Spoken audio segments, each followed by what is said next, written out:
Olá, estamos começando aí mais um episódio de Que Papo é Este? EST, Engenharia de Segurança do Trabalho. Então o papo aí vai ser sobre o tema da Engenharia de Segurança do Trabalho e hoje o tema é 10 anos se passou, né? Passaram-se 10 anos da tragédia da Boate Kiss e aí o que a gente aprendeu? Eu estou aqui com uma convidada ilustre aqui, uma amiga, colega de trabalho, especialista também em Engenharia de Segurança do Trabalho. Seu mini currículo está aparecendo aqui embaixo. Renata Arouca está aqui. Tudo bom, Rê? Tudo bem. Como é que vai? Tô ótima. Prazer aqui. Obrigada pelo convite. Conversar aqui um pouquinho da experiência. Renata ela é engenheira civil, também é engenheira de segurança do trabalho e ela tem bastante experiência aí com essa questão de combate a incêndio. Ela já acompanhou, já coordenou aí algumas implantações e execução de projetos de combate a incêndio. E aí eu queria ver como é que a tragédia aconteceu ali em 27 de janeiro de 2013, né? Fez 10 anos esse ano. Teve 242 pessoas faleceram, né? Naquele episódio, fatídico episódio, e deixou 636 sobreviventes aí com sequelas, né? Alguns foram queimados, então sobreviventes da tragédia. Eu queria saber de você. Assim como a gente sabe que na engenharia de segurança do trabalho as coisas acontecem, né, mudam muitas coisas, surgem leis, novas variáveis que vão auxiliando o gerenciamento de risco, diante de fatos que acontecem, como tragédias, acidentes, ou fatos relevantes aí para a sociedade. Então eu queria saber, assim, depois de 10 anos, o que mudou? O que você identifica aí de mudança? Na verdade, o que é que aconteceu, né? Falando especificamente de Salvador, né? A gente, antes de 2013, na verdade foi em 2016 que de fato começaram, né, a implantação das normas, né, das ITs do Corpo de Bombeiro, né, da Bahia. Antigamente a gente utilizava as normas de São Paulo como referência, né? E se tratando do evento, acredito que potencializou muito isso para que isso se acelerasse, para a gente, claro, uma tragédia que tiveram muitos mortos, tudo isso, mas o objetivo nosso, principalmente com segurança do trabalho, é trabalhar com prevenção, né? Então, de fato, depois do evento, intensificou-se muito, né? Principalmente a criação das leis, né, fortaleceu isso daí, foram criadas as leis e hoje eu enxergo assim, a gente deu um passo à frente, mas ainda tem muito que evoluir, né?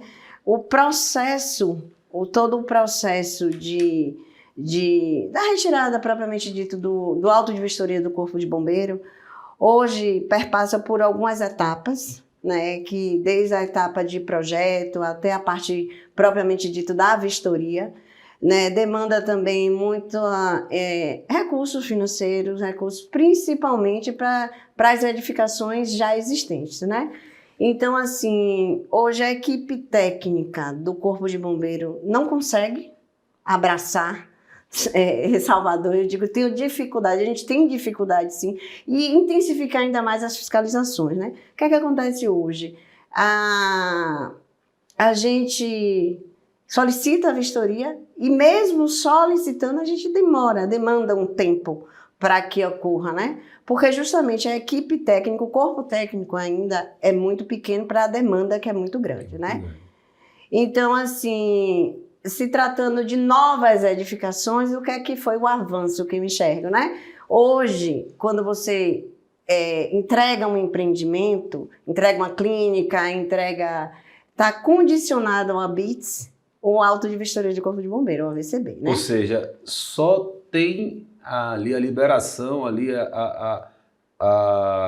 o alvará, né, de funcionamento, ou de moradia, né, que é o ABITS, se houver ato de vistoria do Corpo de Bombeiro. O auto de vistoria do Corpo de Bombeiro. Então, está condicionada hoje o ABITS, né, ao AVCB.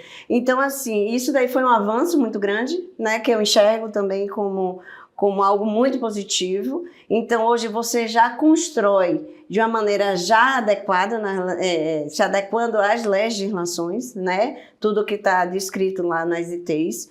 Então, assim, fica muito mais fácil. Você já entrega o empreendimento, já é um empreendimento certificado, né? Propriamente dito. Então, muito mais seguro para todo mundo.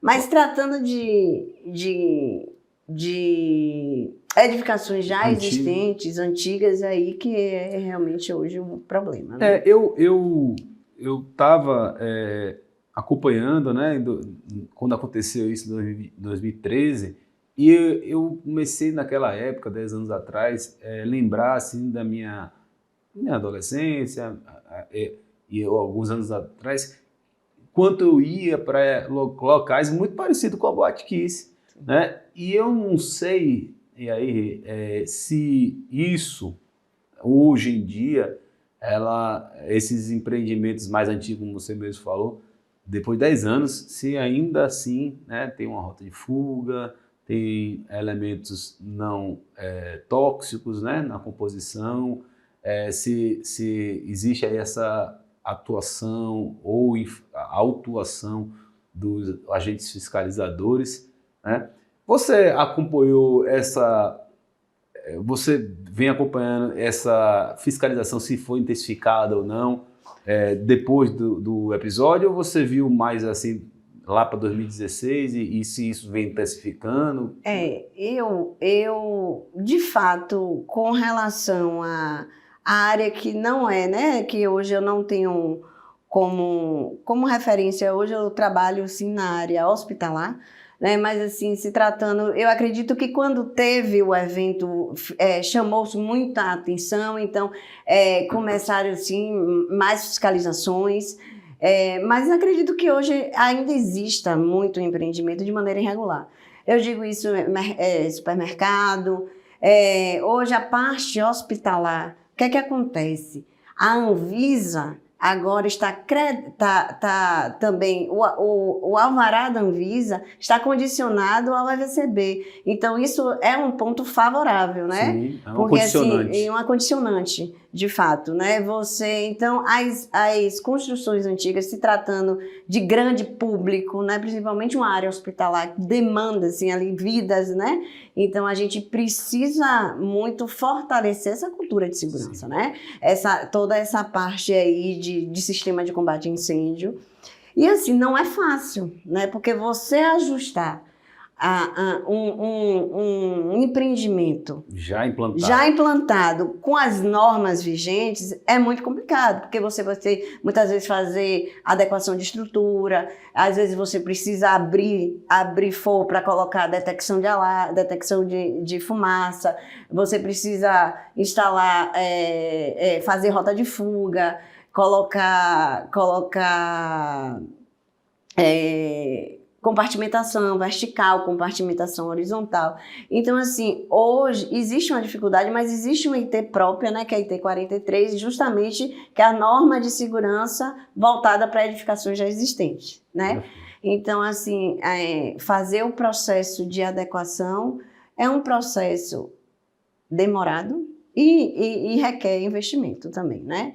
De fato, você ajustar isso daí também exige um custo elevado, né? Mas a gente se tratando de vidas, eu acho que a gente precisa se adequar, né? Achar uma solução, né? Eu lembro, Renata, que durante a Covid aconteceram alguns episódios assim, né? Os hospitais estavam lotados, as pessoas com insuficiência respiratória e dificuldade, né, de respirar e muitos utilizando balão de oxigênio e, enfim, respiradores. E eu lembro que aconteceram alguns episódios, inclusive em Salvador, né, onde teve um princípio de incêndio, e também, se não me engano, na cidade de Aracaju, Sergipe, teve um incêndio, que teve evasão. Teve em Badim, né, lá no Rio de Janeiro, que foi um hospital para pessoas mais idosas que teve, eu não sei se você vê a evacuação, que o pessoal foi para a rua, tudo isso, né? De fato, o que é que aconteceu com a Covid na área hospitalar? Que eu acho que é o que eu tenho propriedade mesmo, de fato, para falar, que é a área hospitalar, né?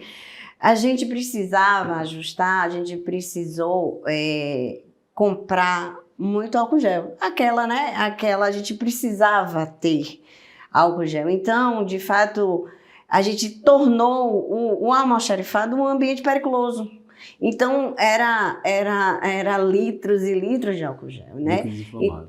Então, muito inflamável. Você estava do lado de inflamável e você tinha todas as proteções dos colaboradores que precisava de touca, de avental, todos aqueles descartáveis que a gente chama, né, aumentando muito mais a carga de incêndio daquele local. Então, assim, a gente teve com a Covid que se reinventar também, justamente nessa área, né?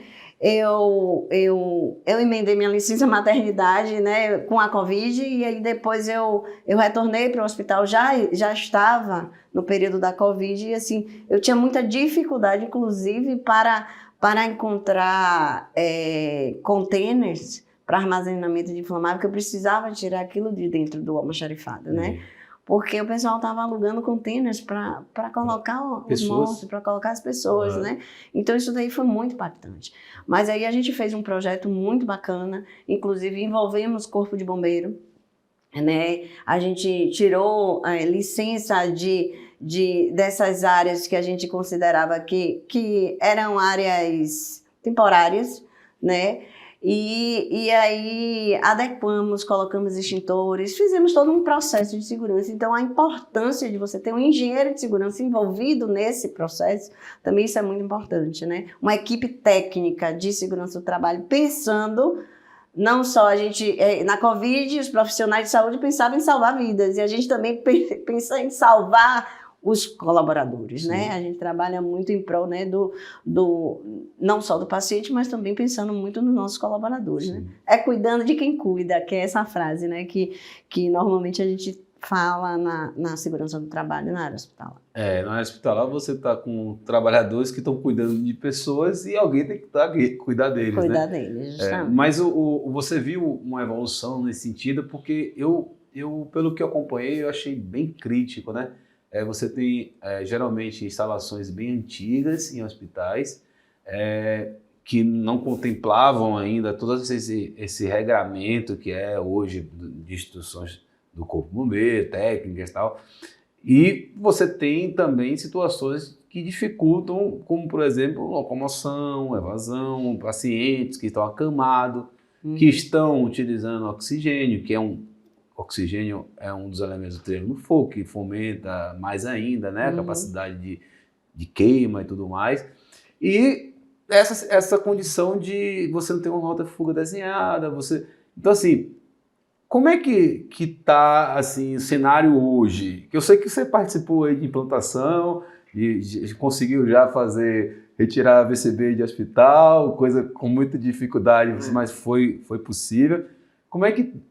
Não vai responder isso agora, não. Semana que vem você responde, porque eu vou deixar esse gostinho aí para quem quiser assistir na próxima semana. Que papo é este com Renata Arouca nesse tema aí? O que mudou depois dos 10 anos do tragédia da Boate Kiss? O que mudou? O que tem de novidade?